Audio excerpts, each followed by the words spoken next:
What's up, everybody? This is Joseph R. Wheeler, the third, the artist, the founder, and the president of the ONYXCON Foundation, going live with a special guest tonight, a good friend of mine, a fellow artist, a true friend and fam of ONYXCON, someone who loves comic books, someone who does comic books, creates comic books from scratch. We're talking about people who do it for self, doing it for yourself, okay? Not waiting on the major big money companies, doing independent comics. That's what we're going to be talking about. And we're talking to a very special guest about that tonight. There he is. Hey, what's going on? What's up, Brethren? Nothing much, man. Chilling. That's what's up. Dale Hewitt, ladies and gentlemen. Yes. This is Delbert Hewitt.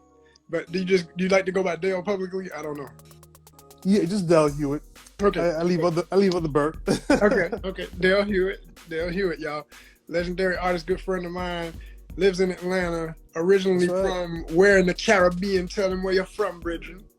From St. Croix, the Virgin Islands, the U.S. Virgin Islands. Croix, VI in the house, represent. That's right. Everybody who got some Caribbean-rooted peoples in your fam, hit them up right now. Tell them they need to be in this live. You know how y'all come together when you. Oh yeah, my bad. So let them know a little bit about how we go back, because I met you at Atlanta College of Art. That's right. Where we both graduated. 1994. Yeah. Woo! Yes, sir. Man, that's like almost 3 decades. Man, what? Some of these folk wasn't even born who gonna be up in this live. Exactly. Yes, sir. Man, it's been a long time, but it's the thing that's been consistent is just the brotherhood and just wanting each other to succeed. I don't think that's ever changed. That's right. Right. And so that's a great part about coming up together. Yes, sir. Yes, sir. Absolutely, man. So when I met you, you were into comic books. I remember that's one of the reasons why we got cool real quick, because you were into all of that. Yeah. I've been in it for a long time.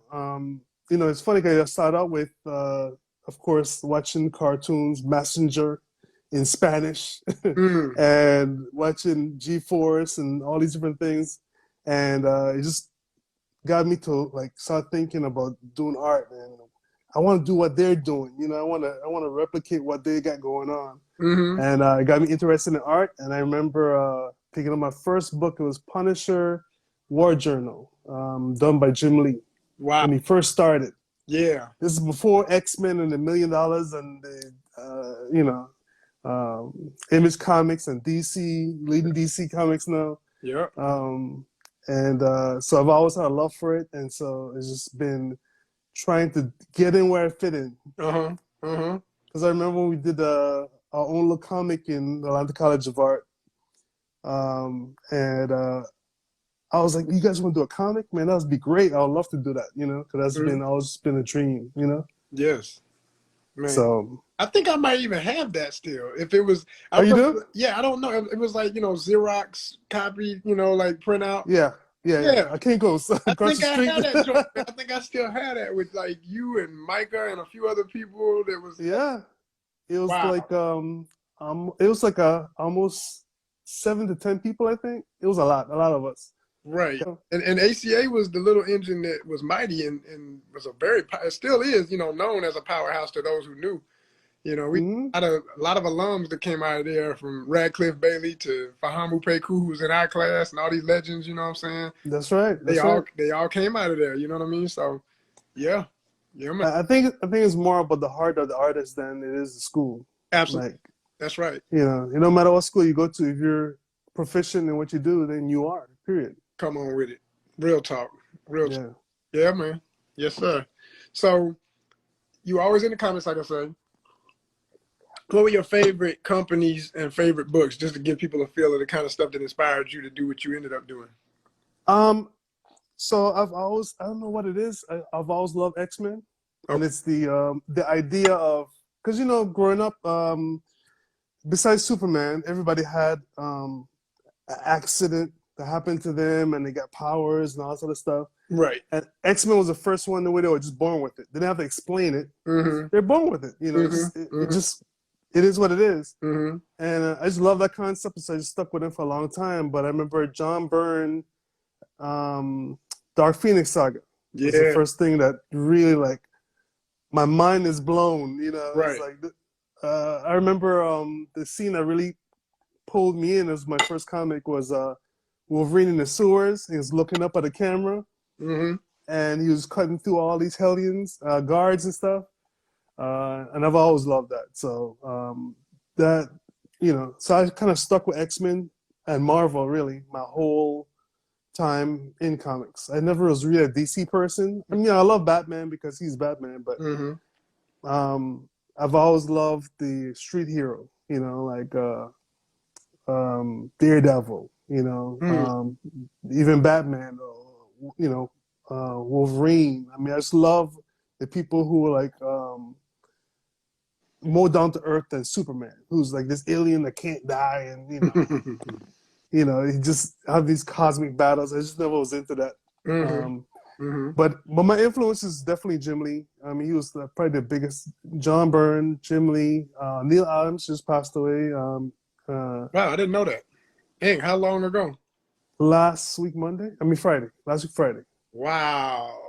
Yeah, that's why I did Green Lantern. I mean John Stewart because he co-created the character. So Mm.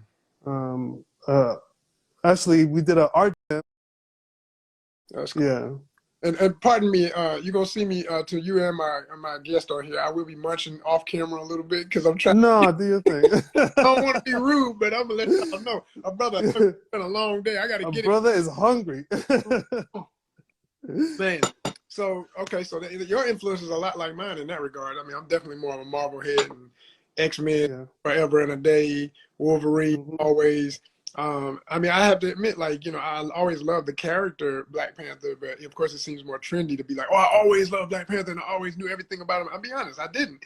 Yeah, I didn't either. I didn't. I mean, I was like, even when the books were going, like, because I went through phases with my collecting, and I'm still going through phases with that. Like, I don't have the time, the money, and everything else to sometimes. Right. Now, when the price of a comic is $4 on average and stuff, it's crazy, man. It's like, Yeah. what you gonna do? You gonna get gas? You gonna get comics? You gonna eat? What you gonna do? Right. so, so like when I tell you, I look at like a lot of books and I say, I do appreciate the stories and I am versed in the history of Wakanda and stuff, especially since the movie and then being in the film biz, of course, wanting to know more. But Yeah. I also look at it like, I had to be honest, like I say, X-Men was just always that thing for me because they was just so diverse and such a cool just an idea was so dope. Like, damn, this is Mhm. yeah. And I love the fact that Stanley took from civil rights movement, and I mean, just so many things, so much history that goes behind the X-Men. It's not just people flying around with powers. It's like everything that's steeped in and based in is history, and that's why I'm so in love with creating things that come from history, because when you base something based on the truth, it just makes it that much richer, that much, you know, better, Yeah. to be based on something. Perfect segue. Dale. So with that, knowing that your book is based on real, break down to Yes. people what you were promoting with your Kickstarter, what your comic book concept is about. Tell them about any of your other ones that you might have in development, but especially what is coming now because you have reached one of your goals in Kickstarter, and I'm assuming you're trying to reach Yes. the goal, and that's definitely why we're on here right now to help you out with that. Yes, definitely. So the comic's called Collectors, and Yeah. it's on Kickstarter right now. It has 5 days left, and we're $225 over the goal, but we want to get as much as we can to make it more to better, more story, all that kind of stuff.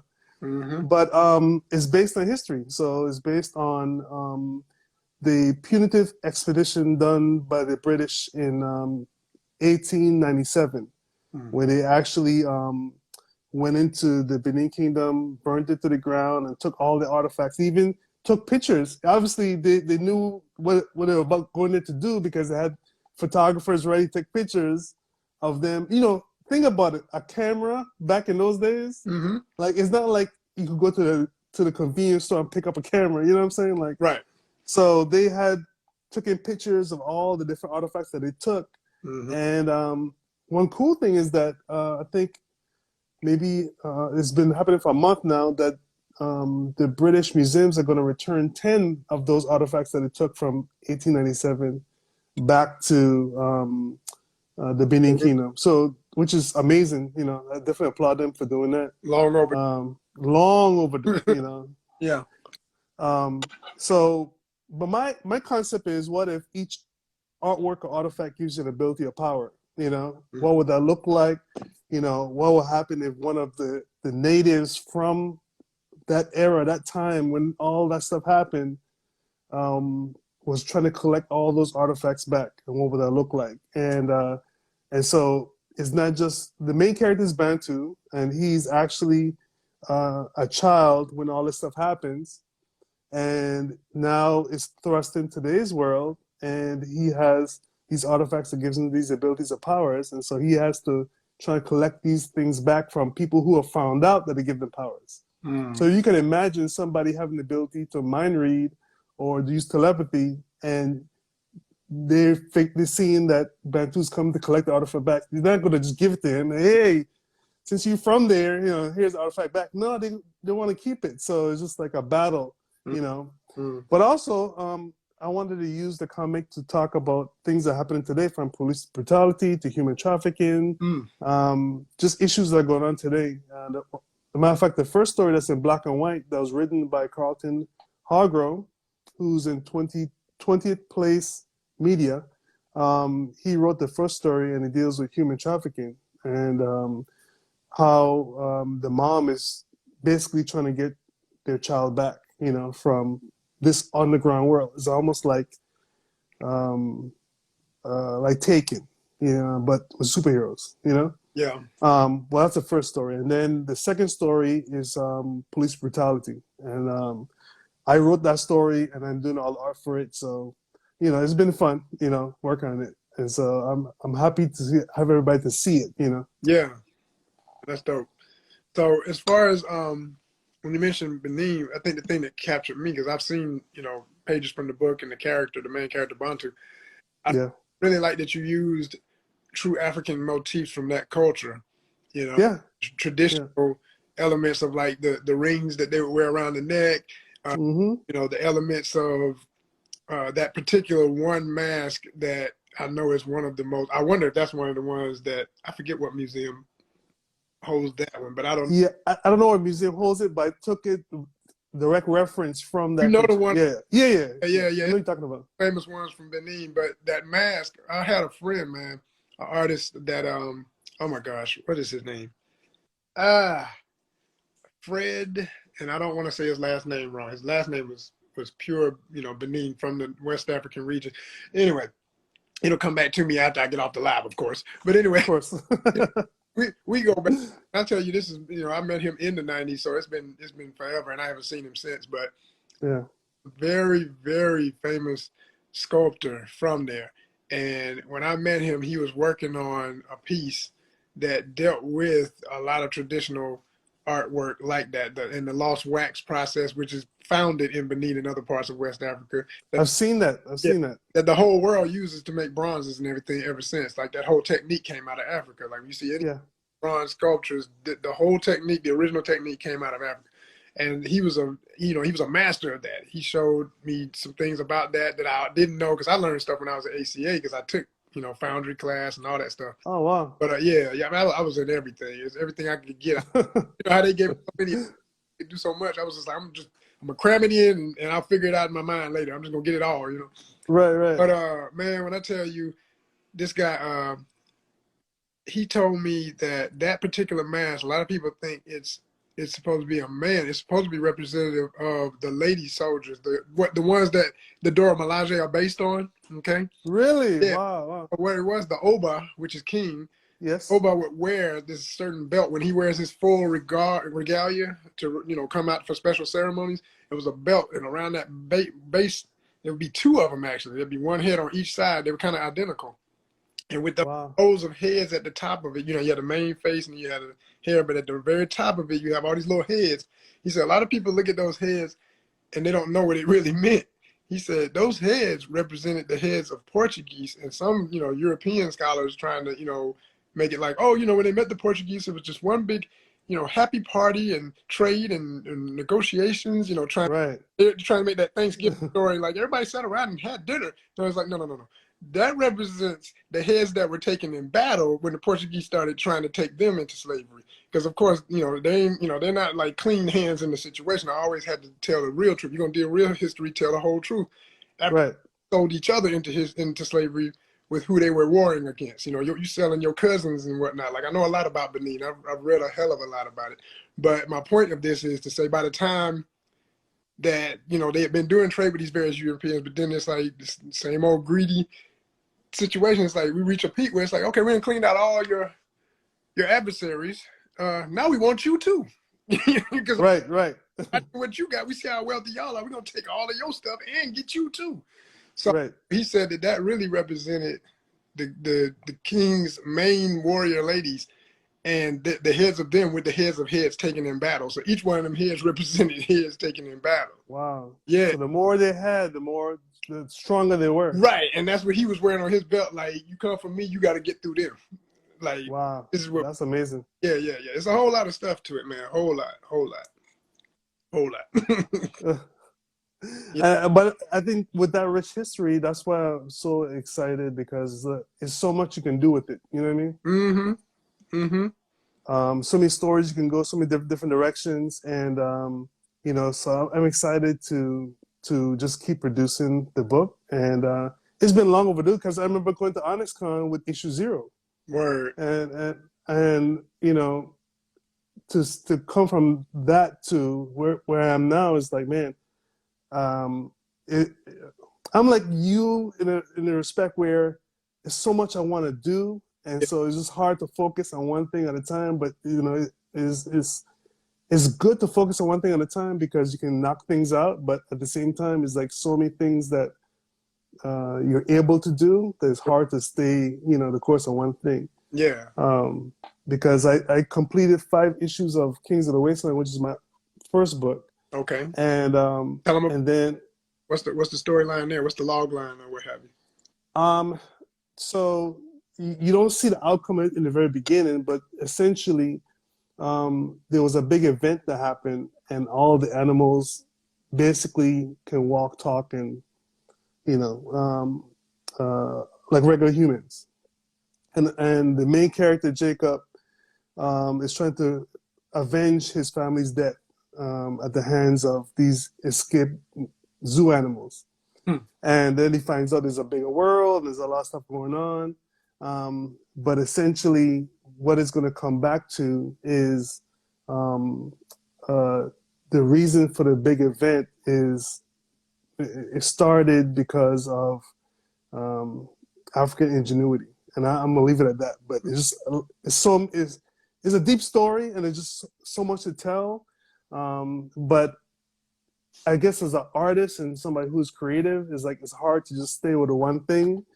It's like, man, I would love to continue doing Kings, but I wanted so bad to get the story of Collectors out. Like, I've had this concept since college, because actually Michael was the one that challenged me, because at the time, because my influences were X-Men, besides Storm, there's really no representation. And so Michael challenged me to come up with characters of my own that were African American or African, and because I didn't have any in my little collection of people.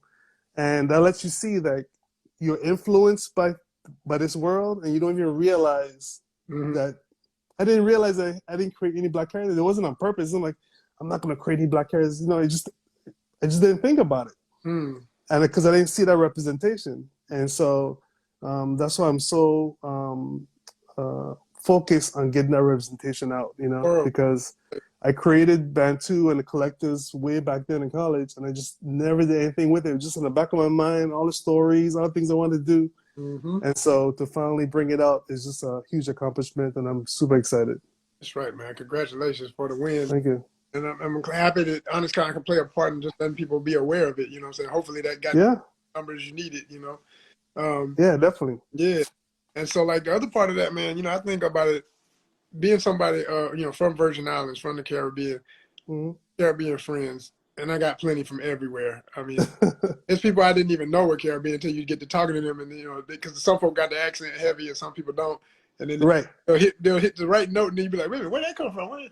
You just said, but what you say there, man? What you talking about right now? You know. I could tell you what it is. This is what it is. What's Coming up? from somebody from the islands. When I first came to the Atlanta College of Art, I would say something or ask a question, and people be like, "What? What'd you say?"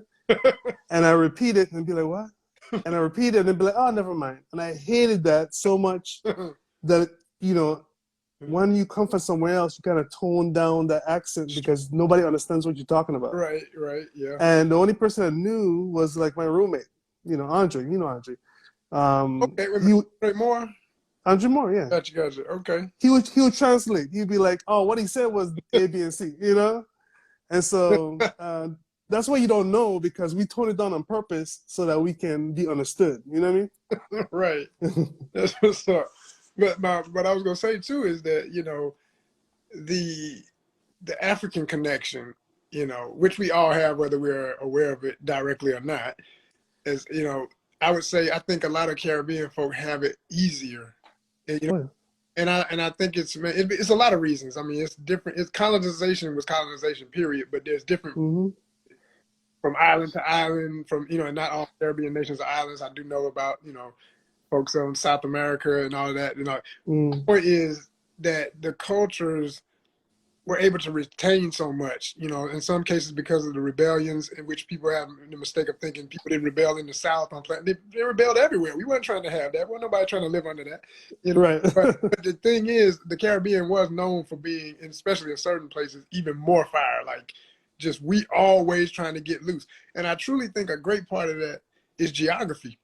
Because whenever you look at, you know, the examples of where there were maroon societies, the landscape was close enough to what people were used to in Africa so that when they could get free, they could figure it out a lot easier, I think. I think the further you go in America, especially, you know, it's the reason why the South is so rich with a lot of, you know, still some, you know, direct connection to African cultures with us, because by the time you kind of reach that, I don't know, you could probably say, you know, you debate this historically, but Virginia and upline, like you get into New York and all that, like, people just kind of lose it on purpose. Like, it was so much other stuff going on. And then the geography so different, and the weather, that, you know, you got nothing to reference from coming from direct West and Central African roots, where it's primarily warm, where you got all this lush vegetation and everything, you know. Right. Yeah, you know what I mean? Like, I got he's from Liberia, and whenever he go home and sends back pictures and puts on social media, I think I'm looking at down home from where my folk from in South Georgia. It looked the exact same. Like, right. I'd be like, dang, like, with the exception of a few plants, I'm like, this is Georgia, like, you know, and I ain't been yet, but I just know these are things that are true about it, you know. Well, what's funny is I found out from my mom did a ancestry.com test. Yeah. And she found out that part of my ancestry from her side of the family is from the Benin Kingdom. How about that? Now, find this out after you had created this character? After I just found this out like this year. Wow. I had no clue. So I already created KOLLECTAS in 1997. Yeah. And to find out that I actually have a link there is mind blowing. Yeah. You know, it's like, wow, that's deep. The ancestors be talking through you for real. You best believe it. Yeah. You know, like, and go ahead. And even when you're talking about rebellion, like even in the Virgin Islands, we had a rebellion there, and I actually made fire burn T-shirts because, like, if you're in the Virgin Islands, they have Queen Mary's Highway. Now, if you're not from the Virgin Islands, you'd be like, okay, but really, even though she was called a queen, she was really one of the rebellers, you know, that led a rebellion across the island where they're burning everything down.